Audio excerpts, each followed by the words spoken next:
Oh, hey everyone. Looks like you forgot to subscribe to me. That's how many of you aren't. So pretty please do it. Do it now. Do it. Hey everyone.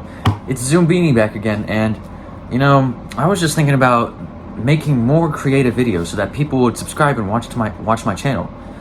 I was thinking either make a video on a popular children's character, right?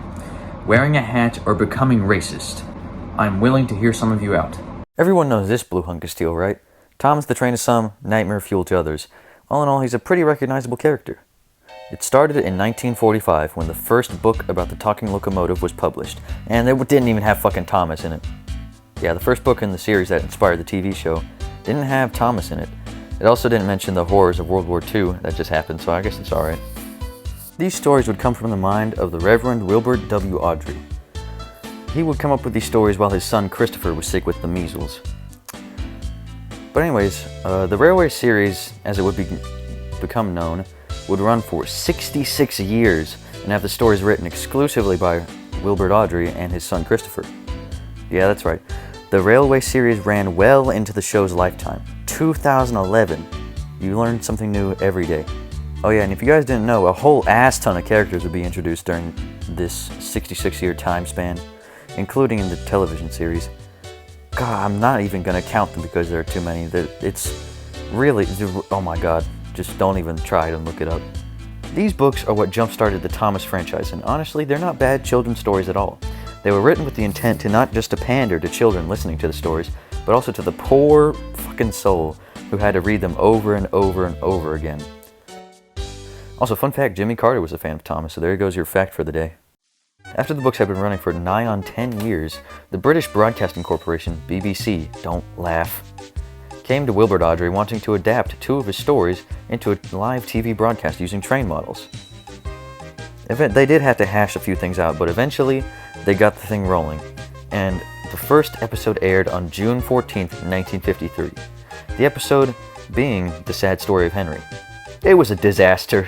Since it was the 1950s, and you couldn't just pre-record something and then air it, mistakes were made during filming, and Henry came off the track when he was running, and a crew member visibly picked him up and put him back on track. Obviously, folks weren't too pleased with the broadcast, to say the least, and it apparently almost became a topic of national concern. That shows the British way of thinking when Thomas the Tank Engine takes front page in the newspaper while a murder trial takes a back seat. Okay, so obviously, the 53 pilot didn't go anywhere. But oh boy, what's that I smell? The 70s! Alright, second verse same as the first. When in 1976, you might know this guy, Sir Andrew Lloyd Webber, who had read the Railway series as a kid, approached the publisher of the Railway series with a proposal to adapt Thomas into an animated musical series. The deal was that complete creative control would go to Webber and his team, along with the rights to all 26 books at the time, and anything to be written.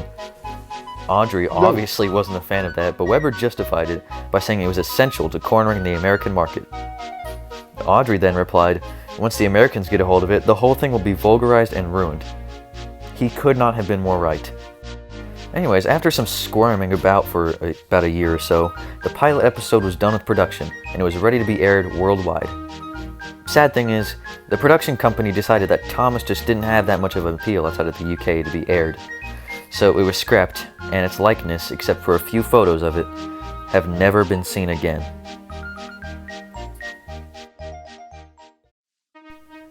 The next attempt, and the one you probably know the most, was when in 1983, a bunch of folks, including this lady Britt Allcroft, wanted to make a pilot for another Thomas and Friends show.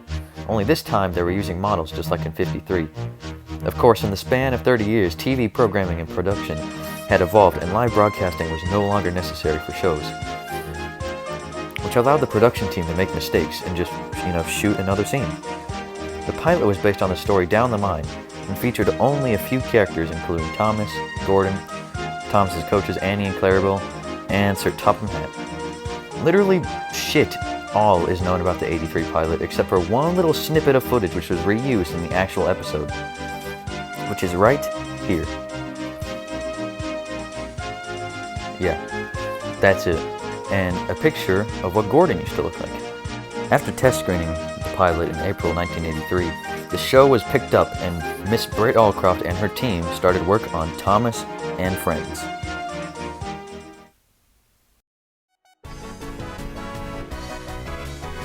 Alright, now we're in the actual show zone, where y'all probably know what's going on by this point. 84 rolls around and the show is ready to be aired, with its very first episode being Thomas and Gordon, where Thomas is being a little shit, and Gordon decides to teach him a lesson by dragging him at the end of his express train. There's not much to say here, as if you're interested, you can just go watch that episode on YouTube. Anyways, the first season had 26 episodes, and was narrated by none other than Ringo Starr. Yeah, that drummer guy from that band, the Grasshoppers. Other narrators included George Carlin, Alec Baldwin, and Pierce Brosnan, only for one special though. And on these two dudes right here. Anywho, the model train series, or classic series as it's called, ran all the way from 1984 to 2003, when the production company, Ghislaine Entertainment, was bought by this other company, Hit Entertainment. This is kinda where the show devolves from an actual viewing experience parents and kids can enjoy, to just brain-melting, stupid-ass bullshit that just talks down to its audience. They kept using the model trains, but in some different scales. Also, in 2008, they started using CGI faces, which is this. Then, until 2009, when Hit Entertainment finally decided to cut down on costs and fully switched to CGI animation.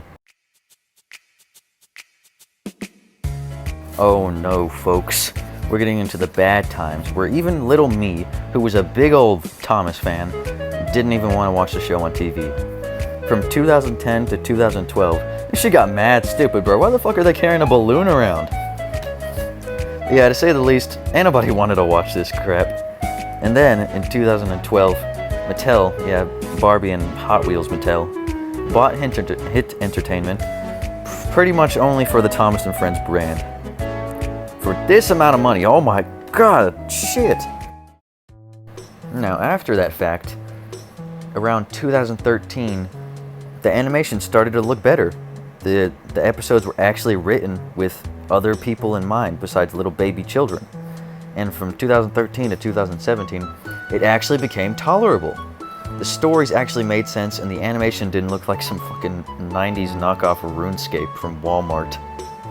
Everyone was happy until downward spiral, 2018 is when Mattel told everyone to suck a big fat juicy penis and removed Edward and Henry from the main cast. Yeah, two of the original characters got kicked off in turn for forced gender diversity. Yeah, that's literally why these two characters exist. Poor bastards got banished to this realm of darkness for this crap. Thomas and Friends as we knew it for like 4 years would end with Big World, Big Adventures, where Thomas goes on a world tour. It's in the name, bro, just read it.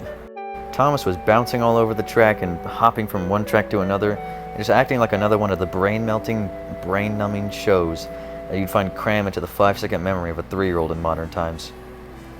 Wilbert Audrey is doing kickflips in his grave right now. Oh, what? Did you think it would get better? Because it doesn't. Because in 2021, season 25 and 26 of Thomas and Friends was announced. But it wasn't just any new season with the normal CGI. It was another reboot.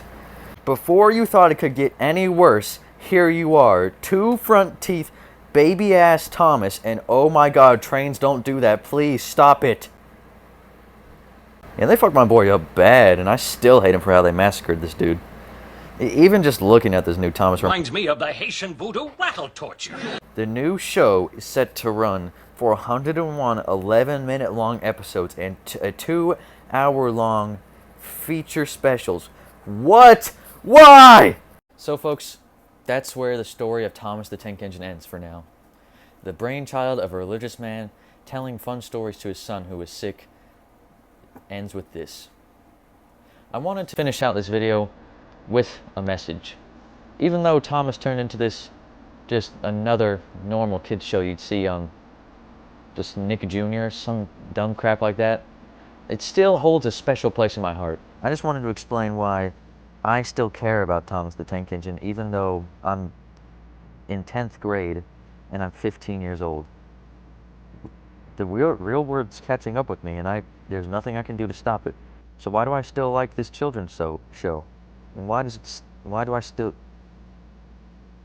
still bring joy to me? Well, I'll tell you why. It's because Thomas practically raised me. Whenever my mom would be busy keeping up the house and my dad would be busy working, I would sit and watch Thomas and friends and watch them get into their little schemes, and I couldn't wish for a better childhood. Like lots of kids, Thomas holds a special place in my heart for being my kids' show. I would always want to visit the island of Sodor and see Thomas and all of his pals, but even though the magic is worn off over time, I will never forget what Thomas has done for me.